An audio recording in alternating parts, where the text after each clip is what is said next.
Hola a todos y todas, yo soy Juan Manuel Núñez, soy académico del Centrus y desde la Ibero les voy a platicar un proyecto que hicimos en una convocatoria que se llamó Ibero frente al COVID, en la cual pudimos participar una serie de profesores de asignatura de nuestra licenciatura, alumnos de la licenciatura, académicos del centro y algunos académicos invitados de otras instituciones.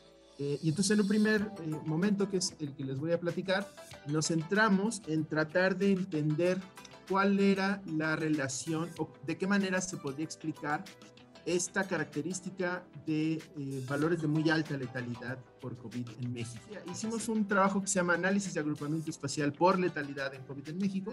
México siempre sobresalió y hasta la fecha sobresale como uno de los países con mayor letalidad por COVID. Entonces, a partir de eso, nos empezamos a preguntar qué tipo de características, pues sociales, incluso ambientales y de accesibilidad, tenían esas comunidades en las que se estaban presentando altos valores de letalidad. Al final, decidimos centrarnos en variables que nos pudieran hablar de tres características, digamos, importantes de las comunidades que nos interesaba entender. Entonces, por un lado, evaluamos la vulnerabilidad de las personas en términos de pues, sus actividades, en términos de sus características socioeconómicas, pero también quisimos hacerlo en términos de qué tan cercanas o no estaban a unidades hospitalarias, es decir, unidades de atención. Es decir, de alguna manera, el que la persona fallezca por COVID quiere decir que no tuvo el acceso en tiempo suficiente, ¿no? Y hoy lo tenemos muy claro, ¿no? A la atención médica. Pero nosotros quisimos evaluar qué tan accesible o no eran las unidades de salud para las personas. Entonces, hicimos un índice de accesibilidad que nos permitía saber qué tan cercana o no estaban las localidades a unidades de primer, segundo y tercer nivel. Y la otra característica que quisimos evaluar tenía que ver con evaluar si alguna característica de capital natural, es decir, de cualidades naturales del ecosistema donde están situadas estas localidades humanas, de alguna manera tenían un factor importante. Logramos identificar con estas cuatro variables de las que les hablaba: el índice de accesibilidad a los establecimientos de salud, el índice de capital natural, la letalidad acumulada y el índice de vulnerabilidad ante el COVID. Fue que identificamos 6 grupos y en los cuales la variable más importante para nosotros fue la accesibilidad a los establecimientos de salud. Es decir, que en relación a la letalidad, el estar cerca o no de una unidad hospitalaria era un factor determinante para, al final, digamos, poder ser atendido y en todo caso evitar la muerte de la persona. Es decir, hay una relación entre municipios que tienen una alta letalidad y un muy bajo acceso a unidades hospitalarias, ya ni siquiera de primero o segundo o evidentemente de tercer orden, ¿vale? El segundo de las variables que resultó importante fue el de capital natural. De alguna manera es difícil encontrar una explicación, pero nosotros creemos que hay una relación clara entre asentamientos humanos muy densamente poblados, en donde los ecosistemas naturales prácticamente ya no existen, asociados a valores altos de letalidad, a diferencia de localidades muy apartadas en municipios todavía con una gran cantidad de capital natural, ¿no? Que de alguna manera permiten pues una menor posibilidad de contagio y luego de letalidad, porque pues la interacción es muy distante, o de alguna manera no estamos obligados a estar tan juntos, ¿no? Es decir, hay una relación en México ya muy claramente estudiada entre la degradación de los ecosistemas y la densidad de población, ¿no? Es decir, entre más grandes son las ciudades en México, peor calidad ambiental tenemos en ellas. Entonces, pero bueno, una vez que logramos ajustar el modelo, les decía, identificamos 6 grupos, de los cuales 3 grupos, digamos, que tienen una característica muy similar. Nosotros los llamamos, les dijimos, municipios muy aislados, municipios extremadamente aislados y municipios aislados en general. Que estos municipios en realidad se caracterizan por tener valores de letalidad, pues si no bajos, sí, digamos, por debajo de la media. Es decir, quizá no son los valores mínimos de letalidad, pero digamos sí son de alguna manera una serie de municipios que mantienen estas características en ese momento. Quizá habría que evaluarlo ahora, pero en ese momento, digamos, municipios muy rurales en los que prácticamente no había habido contagios, por ende el número de letalidad o el valor de letalidad tampoco era tan alto, pero que van en un gradiente de, bueno, relativamente aislados, como, digamos, como municipios, sobre todo en el norte del país, municipios bastante grandes, a municipios completamente aislados, pues que están sobre todo en la Sierra Rarámuri y en algunas localidades al norte de Oaxaca, ¿no? Sí, localidades que en ese momento todavía estaban de alguna manera muy, muy alejadas. Luego encontramos una serie de municipios a los que llamamos municipios tipo. Y les pusimos municipios tipo porque en realidad estos tenían la tasa promedio de letalidad que para todo el país se había estado construyendo, pero que en realidad estaban asociados a un número muy pequeño de municipios, pero con muchísima población, ¿no? Entonces, cuando en ese momento escuchábamos este discurso de ya estamos domando la pandemia, este discurso de alguna manera estamos conteniendo la letalidad, ya la hemos disminuido de entre el 12 y el 9%, en realidad estamos solamente hablando de esos municipios, es decir, municipios que acumulan mucha población, pero que en realidad no son tan grandes, ¿vale?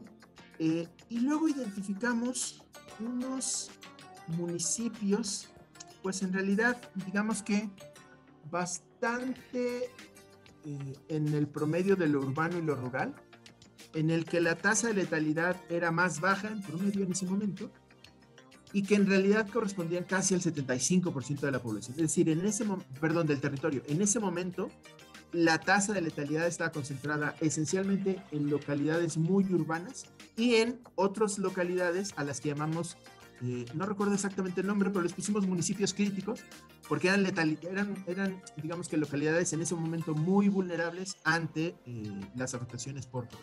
Pero el resto, digamos, una vez quitando esos dos grupos, en medio, con esta gradiente que les decía de, bueno, aislados o muy aislados o extremadamente aislados, había un conjunto de municipios muy grande. En total, esos municipios casi sumaban 2.000. En este país hay como 2.500 y tantos municipios. Entonces, la gran mayoría de los municipios estaban en esa característica de que la letalidad y en general la pandemia en ese momento todavía no era un tema, digamos, grave en términos de salud.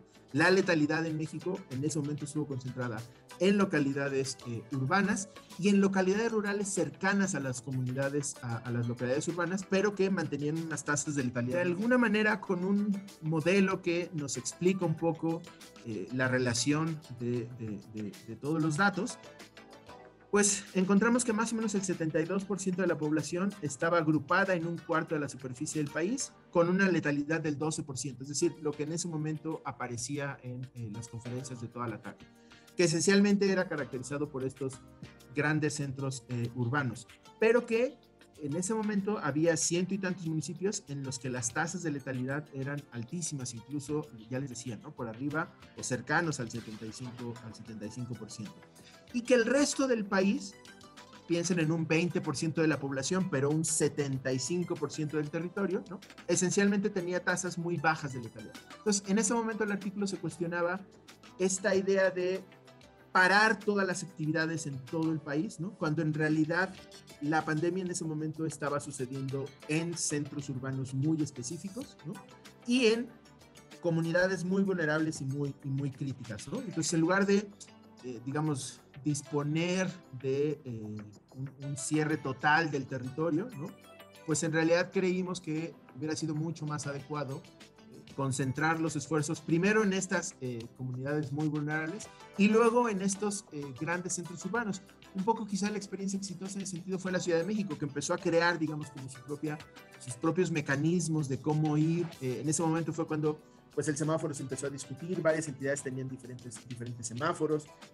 La Ciudad de México creó sus propios parámetros en ese momento de ver el número de hospitalizaciones como un elemento clave para poder definir dónde intervenir y dónde no. Es decir, se hizo una intervención mucho más territorial y creemos que eso es un poco lo que en el artículo está puesto, ¿no? Es decir, la diferenciación espacial, en este caso de la pandemia, era importante de atender porque permitía justo eso, ¿no?, ser más pues más certeros, ¿no?, en qué sitios se necesitaba qué tipo de intervenciones, no suponiendo que pues este discurso de 12% de letalidad, ¿no?, pues ocurría en todo el país, ¿no? Y lo que se demostró con ese trabajo es que eso verdaderamente no existía, ¿no? Si se veía por población, pues sí, el 75% de la población estaba ahí, pero había una gran parte del territorio, ¿no?, que no necesariamente necesitaba de estas grandes restricciones. Nuestra conclusión al final del proyecto tuvo que ver más con situarnos ante un problema mucho más complejo y mucho más, digamos, interdisciplinar que meramente un problema de salud, ¿no? Es decir, lo que nosotros buscamos con este primer trabajo era justo esto, mostrar que había una diferenciación territorial en términos del manejo de la pandemia. Es decir, que estas grandes instrucciones que dieron, no solo este gobierno, sino muchos gobiernos en otras partes del mundo, de cerrar completamente todo, pues en realidad no tenía, digamos, un poco espacialmente más diferenciada.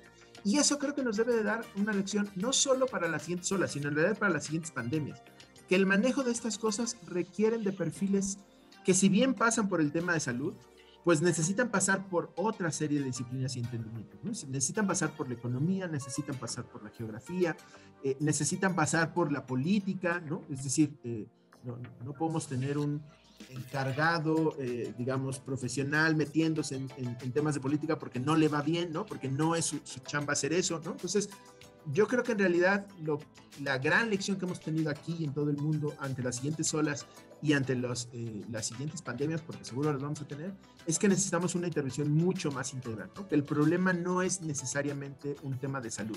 Así es como surge el problema, pero en realidad las consecuencias ocurren en prácticamente todas las dimensiones de la vida de las personas, ¿no? Emocionales, culturales, físicas, sociales, ¿no? Entonces necesitas una intervención, si necesitas configurar grupos más interdisciplinarios, ¿no? Perfiles más amplios que permitan un poco tener una atención, sobre todo más oportuna. Creo que lo que hemos aprendido en estas olas es que las intervenciones están siendo cada vez más oportunas porque cada vez son más específicas en términos de qué es lo que se debe de atender, ¿no? Es decir, pero en este primer momento del artículo había un único discurso, ¿no? Frente a una pandemia que evidentemente no solamente tenía una única dimensión, ¿no? De hecho, por eso te decía, nosotros en el primer artículo tomamos letalidad porque México fue un país atípico en términos de letalidad, ¿no? Pero luego la pandemia ya no se explicaba por la letalidad, ¿no? Se explicaba por otro tipo de actividades, ¿no? Es decir, se explicaba por tener a la educación, por ejemplo, pues de alguna manera cerrada y contenida. México fue de los últimos países en abrir sus escuelas, y la verdad es que desde que se han abierto, pues no ha habido, digamos, mayor repunte o mayor problema con el manejo, digamos, de la enfermedad, de la pandemia. Entonces, pues pareciera que no era como el resultado, ¿no? Y luego esta dinámica de las olas, pues es lo que tú dices, ¿no? En realidad las olas no ocurren por país completo, ¿no? Ocurren en lugares muy específicos y bajo circunstancias muy particulares, ¿no? Entonces ahora, pues si lo que se nos viene es una variante con un tema importante en términos de contagio, ¿no? Quizá todavía no sabemos si más o menos letal que las otras variantes, pero pensemos en positivo y pensemos que quizá no sea tan letal, pero sí mucho más contagiosa. Bueno, pues entonces sabemos que lo que tenemos que controlar es básicamente la interacción de los grupos sociales, ¿no? Es decir, eso y la vacunación debería de permitirnos que la propagación fuera mucho más lenta y que incluso sirviera para temas de, pues, tener más o menos una inmunidad de rebaño bajo esta variante, ¿no? Es decir, tratar de controlar estas interacciones. El estado de Puebla, Oaxaca, Veracruz y Chiapas fueron las entidades en donde encontramos un mayor número de municipios en estas condiciones críticas, sobre todo en el norte de Puebla, la Sierra Norte de Oaxaca, Veracruz, pues digamos esta parte como pegado a la Huasteca, y en Chiapas en la parte de los Altos, arriba de San Cristóbal. Esas fueron como las entidades donde mayor número de municipios y en situación más crítica encontramos. También encontramos algunos municipios críticos en los estados de Guerrero, Hidalgo, Jalisco, Chihuahua, Michoacán, Sonora, Durango y Coahuila, aunque en un menor número posible. Les agradezco mucho la entrevista. En el centro les agradecemos mucho. Les decía, este fue un proyecto en el que participamos académicos del centro, profesores de asignatura de la licenciatura en sustentabilidad ambiental, alumnos de sustentabilidad ambiental y algunos colegas de otras instituciones públicas del país. Y bueno, nada, síganos en nuestras redes sociales, sigan a la página de la división, y pues gracias por la entrevista.